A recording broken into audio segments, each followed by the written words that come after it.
So this is my NXT review of the 2nd July 2025 edition, and I would say this was a middle of the road show and it was fine.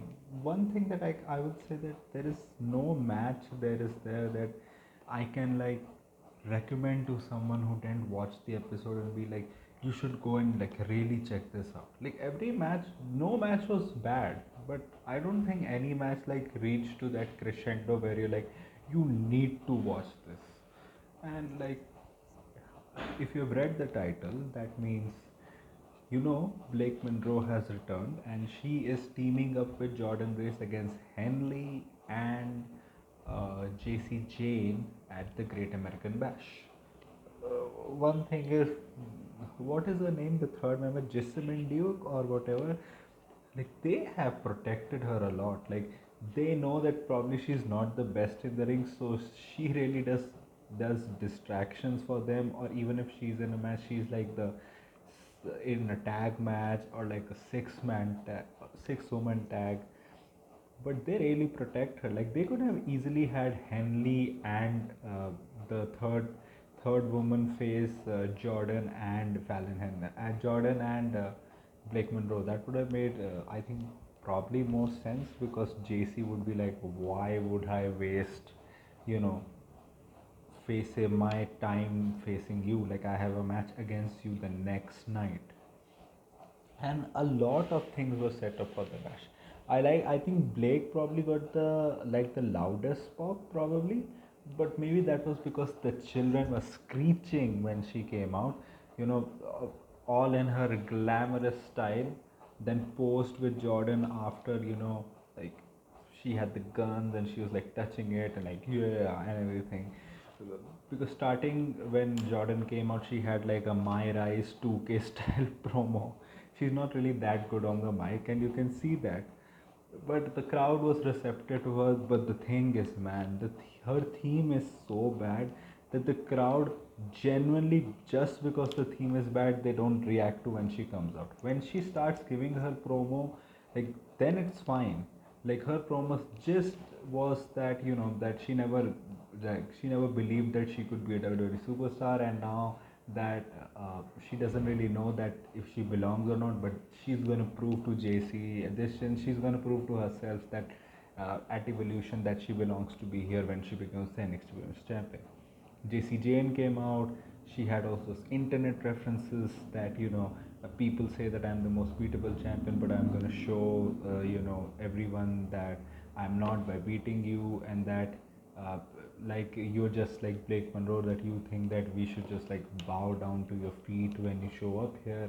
But then Jordan interrupts her, and then they just starts fighting, and then she comes out and everything happened, and Ava comes out and she sets up the tag match. And after the announcement, Henley and JC Jane again tries to come into the ring to attack them, but then they made easy work of them and the match is set. You also had other things happening, which with the NQCC, which is next week, you're gonna get Dempsey versus Tavion Heights, and if Tavion wins, he's out of the group.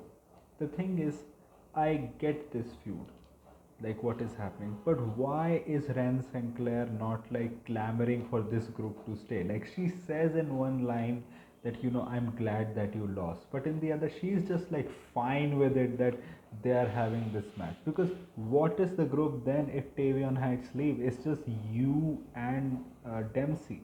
But I do think probably that's the plan. I think they'll probably reform NQCC with new guys, because I think they see that people like Tavion, people like Miles Bone, they can be single stars in the mid card, and then maybe probably the main event scene also, because they finally realize that they do need to build up people on their roster, because they don't have any big male stars. And for that, I would also give them that they have booked Oba's reign probably as best as they could with the resources that they had. Of course, he's not the main event, but his feuds have been basic, but they've been fine. His matches have been good also, and they have helped put the lesser known talent, like lesser known talent to more people. Like you can look at Jasper Troy, you can look at Miles Bone. Speaking about Miles Bone, he had a match with Lexus King, which I thought was really good. Like they never really had like a stopping point. You never really had those like headlocks and everything happen. But that can also be because I watched the show late. I actually watched the show at 5:52 in the morning. Generally, the show starts at 5:30, so I thought that I would have probably missed like an half an hour. But when I started watching, it was like the whole show was there on Netflix. So I don't know, maybe they did like the 3:30 show or something. But this was a very good match, and in the end, Miles Bone wins. Though there were like some problems, I would say, like in like when he had like that zigzag type finisher, like his own legs touched the ground first, so it kind of made the move look less effective. One thing that I would say, that Lexus King got a good reaction from the crowd, and he has really improved in the ring. And this is like what, first match back from Evolve, and he looks well. Like he is actually like a little bit over from the crowd also. It's just that his gimmick is, if he like goes to the main roster with this gimmick, he is a jobber. He's a jobber. He's like a jobber who boasts and then he loses. So I don't know how much success can he get, but he has really improved in the ring and he plays his character well. I would say that he plays his character well. And you had all like the Florida Gators, and this match was more designed for them, like showing that like title that they have made for fanatics rather than putting Miles Bone over. But I like it. Miles Bone is over. And you also had stuff with Dark State. They had a backstage promo and they were like, everyone is safe because we have not, bro, you have not been on TV. That's why, for like months. And it looks like what I think is gonna happen is because after you had like a confrontation which happened after the match, which Izzy and uh, Tatum had versus Sol Ruka and Zarya, which I think was a very good match. Like the offense, like Sol Ruka climbing on, I think, on top of Zarya and then jumping outside, even inside the ring was good. Like Tatum doing like the somersault drop kick and everything. One thing was that I really like this three-man commentary booth, like Booker T saying "Siliquid" two times in the night, like Vic Joseph saying that Corey Graves can sell like ketchup to like a white dress lady or something like that, and Corey Graves was also very good.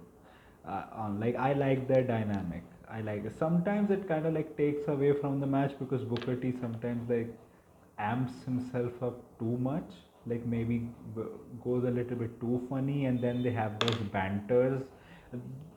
The banters are not to the level that it actively takes away from the show, but even like those 2 minutes that they have those banters, like something major could be happening. Like they should like actually take like, should see like when the match slows down, then you do those banters type, because there can be like some crescendo of moves happening and they'll just go into a banter. But even, like I'll probably say this is probably the the best team right now in the commentary team in WWE, and I'm talking about overall. Like you can probably like Joe Tessitore and Wade Barrett, but I think overall throughout a show, like throughout like a 2 hour show, they are probably the ones that I would like list, like I actively like listening to, because if you have the funny things of Booker T, you also have Corey Graves being like the heel but also being like the play-by-play guy, and you have Vic Joseph being the face and being the play-by-play guy. So they kind of like balance each other out. And this match was fine. Izzy Dame has been like these are the kind of women that I kind of don't like in real life. Like they're like pretty but not really pretty, and you know that they're manipulative. They can like achieve a lot, but you know that they're manipulating people to do, and that's what Izzy did. In the end, Izzy Dame won, and they won clean because Tatum put herself in the way of potentially Izzy getting hit by a spear. Inadvertently, Zarya hit Sol Ruka with a spear, and then she tried to hit Tatum, but Tatum then put her out of the ring, jumped on her, and then Izzy Dame hit her with the finisher and pinned Sol Ruka. and that's where they won. And in the entrance, like she was supposed to do this, but she did that, so it kind of felt like Izzy Dem was saluting in her entrance, which was funny. But after the match, this match kind of went a little bit too long, I would say. I expected a lot more from this match. Like you had a backstage thing when they were like congratulating each other. Like Sean Spears was like looking like a proud dad every time when Izzy is there, even in the ring, even outside. And he said to Tatum, "You're feeling like a part of the family." Then the other like brute said some stuff too. Then you had Hank and Tank confronted. They were like, there's a steel chair, and that's because the Culling attacked, and they were like defending themselves. Tatum was like, she convinced. She was like, put your titles on the line next week. And even like Ava was like, okay, I agree, put your titles on the line next week. So I think what's probably gonna happen is either that guy is gonna return, the guy that they hit with like the chair and now he's just gone. Either he's gonna return and that way Hank and Tank can retain, or this match is gonna happen and then Dark State is gonna show up, and I think probably Dark State will then attack like all the teams, setting up like a triple threat tag match at a bash where you can have like the third guy return. I think the second one is more plausible because it's not like you're not gonna have your tag titles at the bash. You're gonna have your tag titles at the bash. Also, Sol Ruka versus Izzy Dame has been set up too. Now I want to see what happens next week because probably you're gonna have the tag team that goes from NXT to face Raquel and Roxanne. Is who is it gonna be? Like it kind of makes sense for it to be Izzy Dame and Tatum because they beat Zarya and Sol Ruka. But I do think it will be like better for it to be Zaruka. I think it will be better. It will make for a better match, and these are like the future stars of WWE. Let's see what happens with that. You also had like Yoshiki Inamura face Jasper Troy. This match was fine. It's just that the offense that Jasper Troy did, I think I will give this to Inamura that he didn't really like take those moves in a way that it made those moves look more intimidating. Like when Oba took those moves, he even took those moves in a way that it made them look dangerous. I don't think Inamura did, and in the way it felt like Inamura just dominated Jasper Troy in the match. He dominated him, and in the end, like I liked him like lifting him up, like it felt like he had strength. But when he put him down like a sack of potatoes, which as much as I was like shocked by the or amazed by the way he like lifted him up, I felt like equally deflated when he put him down too. And in the end, he won clean. So it was like you could have easily had Javon interfere and cost him the match. In a way, I get it, like it's developmental, like it doesn't really matter if you like protect him, but you could have protected him here because anyways after the match you had like Oba and Yoshiki like face to face with each other, and you had Javon attack Jasper Troy. So that means like we'll probably see like it's official, like Yoshiki is facing Oba at the American Bash. Like Oba is such a good promo. He had a great promo earlier in the night, like hyping Yoshiki but hyping himself up too. And you'll probably see Jasper versus Javon Evans too, which I think Jasper is probably going to win. And I think maybe going forward after the bash, maybe the way that they had the cameras, maybe it can be a fatal four way, or maybe it's just like they want to show, oh, you see, we are building up two feuds in the same segment. That can be the thing also. You had Ethan Page and Ricky Saints set things up too. Like they had a sit down essentially with Ava, and Ethan was like, I don't really like give out championship rematches because Ricky Saints wanted like I'm the champion, I decided, which is very confusing to me. Like when, like I get it, he's a heel, he does that, but why does Ava go with it? Because Ava's personality has always been in NXT that she is where it all ends, and she's just taking it with Ethan. But then it was like they mocked Vanity Project mocked, which I think was very funny because I thought that they were actually chickening out of the gauntlet, and I'm like, okay, you're having a gauntlet, but wouldn't your evolved champion look bad if you have like one person like beat or all of his group, but also him, like beat him too. But it's okay, like it's the developmental version of the developmental. So you had Ricky Saints be like, okay, I'm ready to go through the vanity project gauntlet, but if I win, like I get to decide the stipulation, and I think this is indicating that Ricky Saints has to win.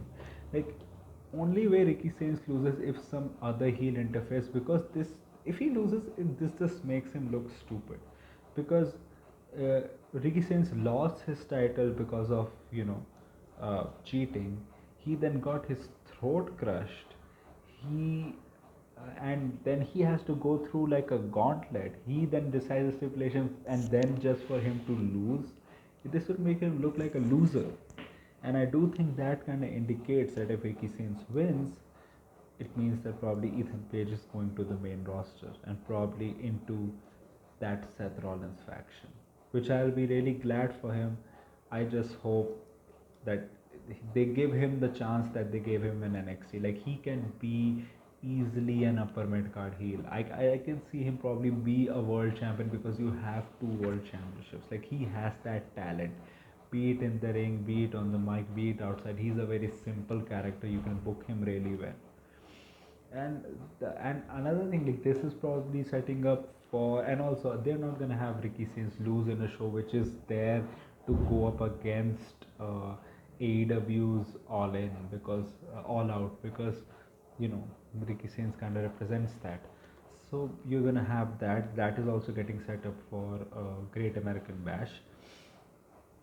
And I think that was probably the show. Like, what else happened? Yeah, the D'Angelo family stuff happened where people didn't react at all when they were like speaking. In the end, they reacted the most when Luca Crucifino turned on both of them. He was like, "Fuck you," because he was like he had to prove things to D'Angelo. Then Stax just came out and he was just like, "Yeah, yeah, yeah." But then he punched him too, and I like it. I think this is probably leading to like a triple threat, and I like this direction. Like Luca Crucifino is his own man; he doesn't need to be there, and I can see this probably leading to like a triple threat at the Bash, where probably Rizzo comes back, and then it's like who does Rizzo like sides with, and I think whoever she sides with, probably Stax, is gonna win and maybe like retain the Heritage Cup. Like I think that's what's gonna happen at the Bash, and I think triple threat usually works better. Like you can have a good match, you can have all the smoke and mirrors rather than just have a singles match and be like, okay, like they're not really that good of wrestlers, so you can do that. And I think that's good, that's fine. And I would probably say this was a middle of the road show, like a 3 out of 5. You also had Laney Reid beating Thea Hall. Thea Hall has too much energy for me. Like she seamlessly rolled out of the middle rope in between her entrance. Like the way she smashes her chest, like that hurts.